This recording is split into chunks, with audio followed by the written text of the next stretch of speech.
Selamat pagi dan shalom.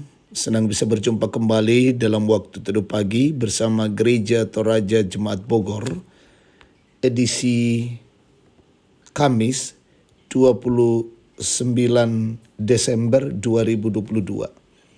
Bacaan kita hari ini dari Yesaya pasal 49 ayat 14 sampai ayat yang ke-21. Itu akan saya bacakan.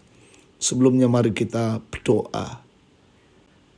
Kami bersyukur Tuhan untuk segala kasih dan anugerah kemurahan-Mu bagi kami.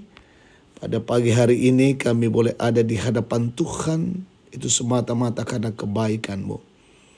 Dan pagi hari ini kami akan membaca firman Tuhan. Kami mohon Roh Kudus menuntun kami, memperlengkapi kami, membuka pikiran-pikiran kami. Untuk lebih mengerti maksud Allah dan melakukannya dalam hidup ini. Berfirmanlah Tuhan, sesungguhnya kami siap mendengarkan firman-Mu, ampuni dosa kami. Di dalam nama Yesus kami berdoa dan bersyukur. Amin. Bacaan kita, Yesaya 49 ayat yang ke-14 sampai 26, tetapi yang saya mau baca ayat 14 sampai 21. Sion berkata, Tuhan telah meninggalkan aku. Dan Tuhanku telah melupakan aku. Dapatkah seorang perempuan melupakan bayinya, sehingga ia tidak menyayangi anak dari kandungannya? Sekalipun dia melupakannya, aku tidak akan melupakan engkau. Lihat, aku telah melukiskan engkau di telapak tanganku. Tembok-tembokmu tetap di ruang mataku. Orang-orang yang membangun engkau datang bersegera.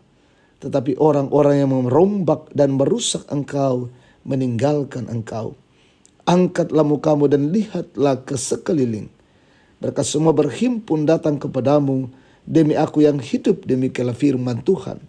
Sungguh mereka semua akan kau pakai sebagai perhiasan. Dan mereka akan kau lilitkan. Seperti yang dilakukan pengantin perempuan. Sebab tempat-tempatmu yang tandus dan sunyi sepi. Dan negerimu yang dirombak sungguh sekarang terlalu sempit untuk sekian banyak pendudukmu. Dan orang-orang yang mau menelan engkau akan menjauh. Malahan anak-anakmu yang kau sangka hilang akan berkata kepadamu, tempat itu terlalu sempit bagiku. Menyisihlah supaya aku dapat diam di situ. Maka engkau akan berkata dalam hatimu, siapakah yang telah melahirkan sekaliannya ini bagiku? Bukankah aku bulus dan mandul, diangkut ke dalam pembuangan dan disingkirkan? Tetapi anak-anak ini, siapakah yang membesarkan mereka? Sesungguhnya aku tertinggal seorang diri, tetapi mereka ini dari manakah datangnya?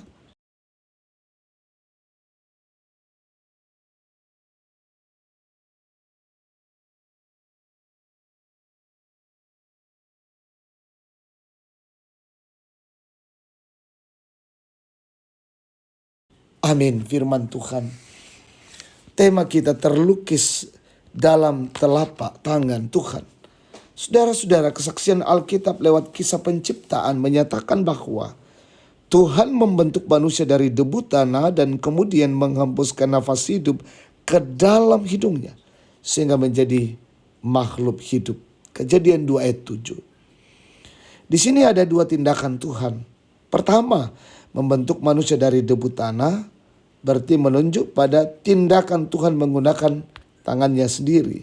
Lalu yang kedua, menghembuskan nafas hidup yang paralel dengan tindakannya menghembuskan firman-Nya. Hal ini menunjukkan bahwa manusia memiliki kehidupan yang begitu unik dan istimewa di mata Tuhan. Karena merupakan hasil pekerjaan tangan dan firman Tuhan. Karena itu manusia disebut gambar Allah. Melalui Nabi Yesaya, Tuhan mengungkapkan kepedulian yang amat dalam terhadap umatnya. Sekalipun mereka seringkali melukai dan memberontak kepadanya.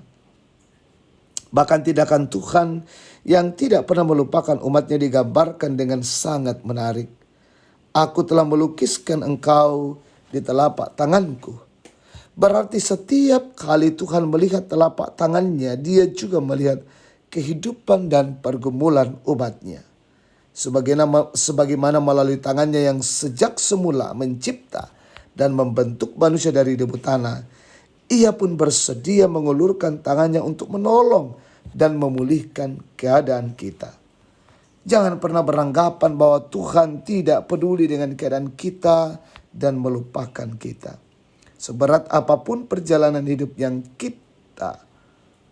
kita, pemazmur menyatakan, ia tak akan membiarkan kakimu goyah. Penjagamu tidak akan terlelap. Sesungguhnya tidak terlelap dan tidak tertidur penjaga Israel. Tuhanlah penjagamu, Tuhanlah naunganmu di sebelah tangan kananmu. Amin. Mari kita bersyukur, kita berdoa. Bapa Sorgawi, kami bersyukur untuk kebenaran firman-Mu yang boleh kami dengarkan pagi hari ini. Tanamkan dalam hati dan pikiran kami, dalam kehidupan kami, dan kami menjadi pelaku-pelaku kebenaran Tuhan. Kami terus meyakini bahwa di tengah-tengah perjalanan kehidupan kami, Tuhanlah penolong dan penjaga kami. Kami berdoa untuk siara kehidupan hari ini. Tuhan menjaga kami, melindungi dalam bekerja, berusaha, mengangkat tugas pelayanan, perjalanan-perjalanan anak-anak-Mu, dan juga di dalam seluruh tugas-tugas kami. Tuntun dan berkati, dan kami boleh selesaikan dengan baik. Berdoa untuk pemerintah kami, Tuhan berkati, tambahkan hikmat. Berdoa untuk umat Tuhan dimanapun. Yang sakit sembuhkan, yang berduka hiburkan, lalai sadarkan.